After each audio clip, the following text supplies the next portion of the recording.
En l'an 225 vivait un jeune homme nommé Pimpinatator qui allait un jour devenir roi de Babylone. Il était fils de cordonnier et sa mère tuée à gages. Il allait à l'école, apprenait la langue perdue de Chistocope et l'histoire de la dynastie Gaïcht et ses origines les plus obscures.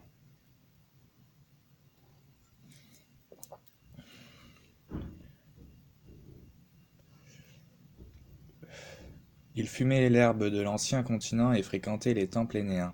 C'est dans l'un d'eux, le 17 novembre, aux alentours du fleuve, que Pimpinatator mangea. C'était l'époque où les hommes étaient des dieux et recevaient des offrandes. C'était l'époque où les hommes mouraient comme des bêtes. Yvette, passe-moi la Kalachnikov. Par la mort de certains mouraient de fabuleuses histoires. Les meilleures que l'on ne puisse compter ne furent probablement jamais comptées. Mais à l'époque où le mari d'Yvette ne s'occupait que du sel, Jackie et Michel avaient déjà insufflé la poufitude à l'humanité. Et cette poufitude prenait racine de par l'herbe de l'ancien continent. Elle prenait racine dans la société, dans Henri, dans l'esprit de Pimpinatator, dans Georges.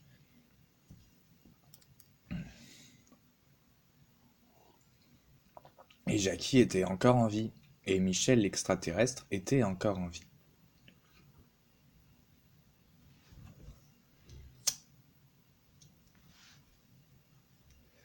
Pimpinatator mangeait donc dans le temple énéen, et se rappelait des événements de quelques heures auparavant. Le mari d'Yvette avait été tué. Yvette n'allait sans doute pas tarder à trouver un nouveau mari, sûrement très différent, voire opposé, mais tout aussi dangereux. Mais pour l'heure, les licornes broutaient calmement et souriaient leur âme rose. Pimpinatator était alors dans la salle du néant de son école et une brioche lui faisait face. Elle aussi souriait. Elle avait un sourire heureux et ses dents semblaient commémorer la chute de Diansky en 1401. Ses cheveux ondulaient dans le vent inexistant de la salle du néant. Elle avait des pommettes lunaires sur sa peau de compote de pommes.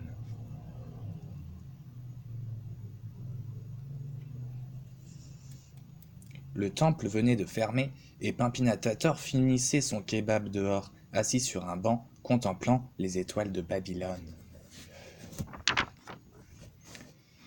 Il pensait à quoi penser et essayait de perforer l'essence de l'ennui, mais l'essence était liquide, mielleuse, elle sucrait le monde entier de sa douceur devenue norme frustrante. Alors Pimpinatator voulut se noyer dans l'essence, mais l'essence était air, air liquide et visqueux et vide, et il faisait l'inverse de contempler.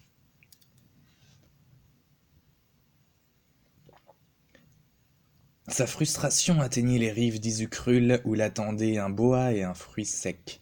Le fruit sec parla et conta une histoire insipide, tellement insipide que toute histoire devint insipide. Il était au bout des landes, elle n'existait pas, la subjectivité même était devenue subjective, ce qui n'aurait pas dû arriver, ou qui n'aurait dû arriver que le lendemain, selon le prophète Denis Poitou. La volonté de Pimpinatator courait derrière sa frustration qui elle-même courait à reculons, traversant les ponts, choisissant les chemins les plus inexplorés possibles, mais menant toujours à des croisements marqués du fer de Ragnar.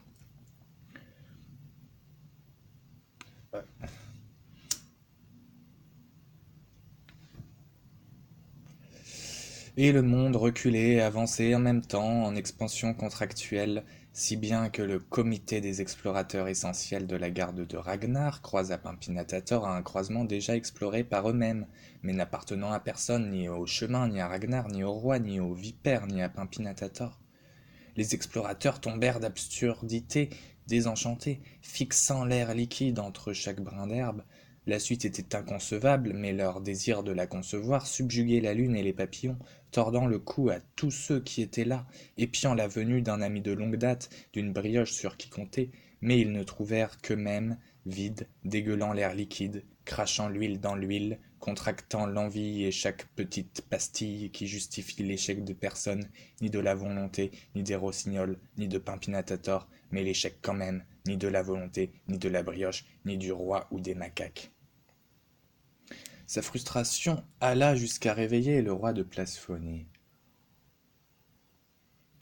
Il dormait depuis les années 50 par manque d'éveil à cause de son lion domestique qui avait de trop diverses choses à manger, de trop diverses urines à uriner, de trop diverses unités qui ne s'additionnaient que pour créer d'autres unités. Le lion, dans un puissant mal sobre, ne sachant pas quel chemin prendre, ne voulant pas s'asseoir, n'ayant rien à contempler, impuissant face à son manque de pâte à modeler, son manque sobre de toute chose en ce monde. Le roi fut attristé de voir son lion dans un tel état, et en réalité il eut peur d'être contaminé à son tour par ce mal nihiliste, et il décida donc de tout tenter, espérant que tout ne s'annulerait pas, ne se contracterait pas dans l'expérience du vide. Le roi bondit de partout, avala une pilule, et réveilla son dragon. Le dragon était pire, sobre depuis 1000 ans. Il poussa un cri censé remplir une cruche, mais le cri ne fit que nager et marcher rapidement dans l'air liquide. Le dragon s'éleva, les pieds sur terre, il dressa ses ailes rocheuses et fit valser le lion qui mourut sur le coup. Et le roi grimpa sur son dragon. Il maudit Ragnar et enfonça son épée dans la glande pinéale couverte de graisse blanchâtre du dragon gueulard qui s'envola aussitôt vers de nouvelles aventures niaises, aussi sucrées que tout le monde, aussi morales qu'un trou du cul de pape en voyage.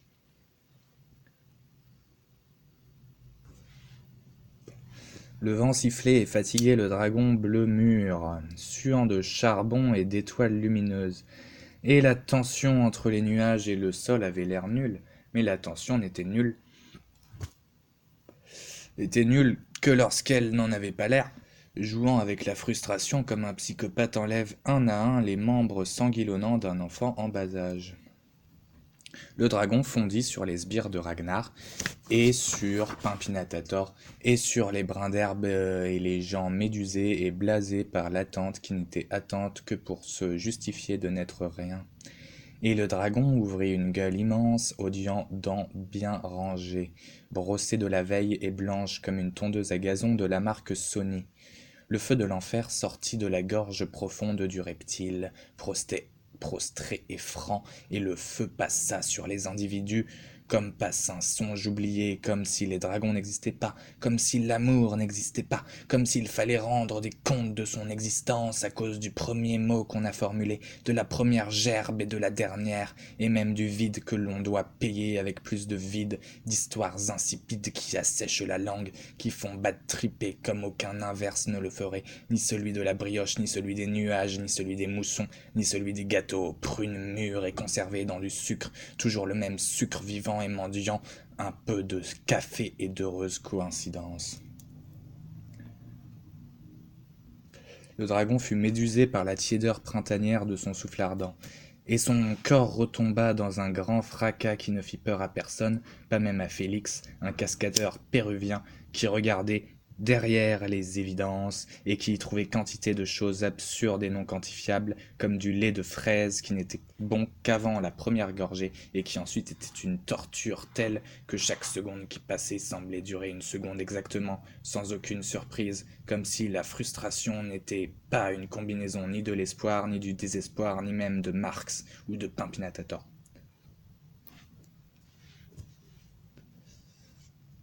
Le roi ne sut pas être triste. Triste. Il prit sa couronne et la déposa sur la première gerbe, sur laquelle poussaient des champignons colorés, ni comestibles, ni toxiques, ni dégueulasses, mais appelant chacun à être responsable et à ne pas goûter à l'impossible essence d'une urne vide et à la fois remplie d'air honteux, liquide et jaune, navrant, vraiment navrant, comme une putain, comme une vie réussie et directionnelle, comme une girouette dans un canyon.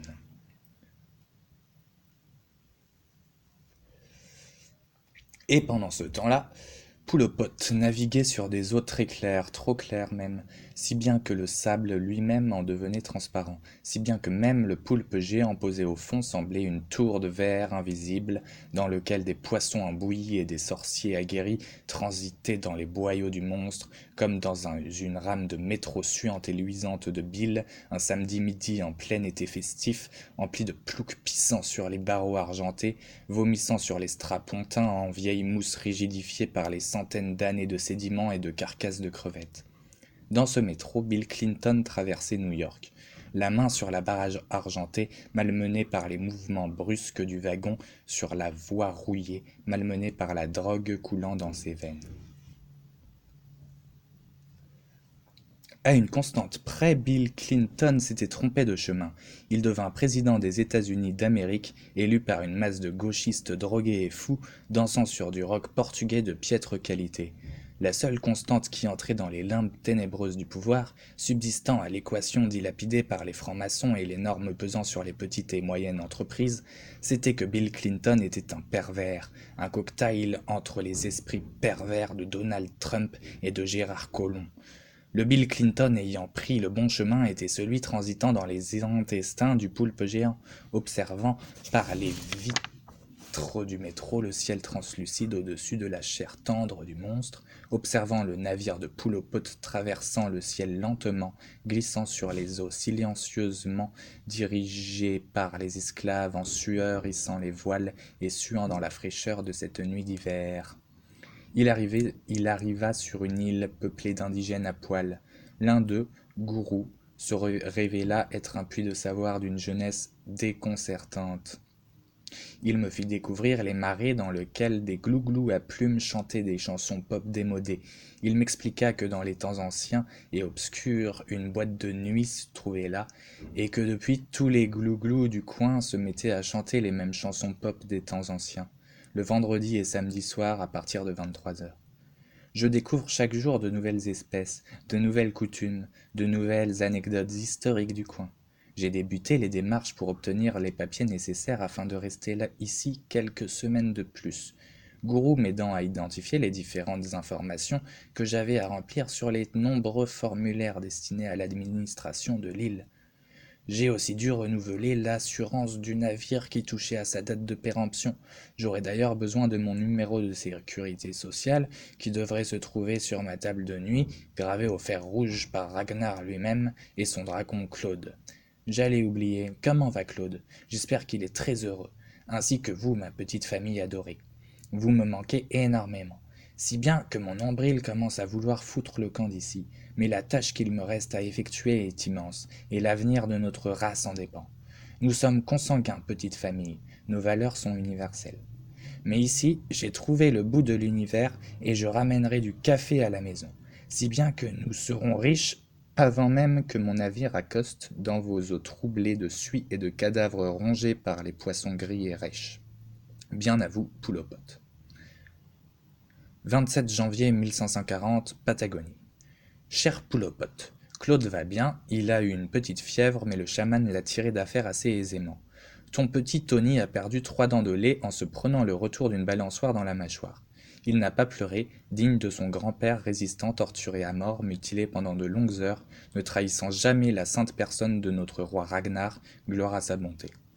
Concernant le numéro de sécurité sociale, j'ai bien peur qu'il ne soit effectif que dans le comté. J'ai appelé le ministère des Affaires étrangères afin qu'il se mette en relation avec l'un des indigènes de l'administration, mais le réseau passe mal entre nos deux peuples. Tu me manques. J'espère que ton nombril ne forme pas une protubérance trop visible à force de vouloir s'en aller. Je vais dire au petit Tony d'essayer d'attraper des gros pigeons afin de t'envoyer de la crème réparatrice par colis. Malheureusement, le gouvernement, gloire à sa sagesse, a décidé de tuer tous les pigeons après le malheureux épisode dont absolument personne ne doit parler et dont de toute façon personne n'a entendu parler parce que ça n'intéresse personne et que de toute manière c'est très enfantin. C'est donc peut-être la dernière lettre que je t'envoie.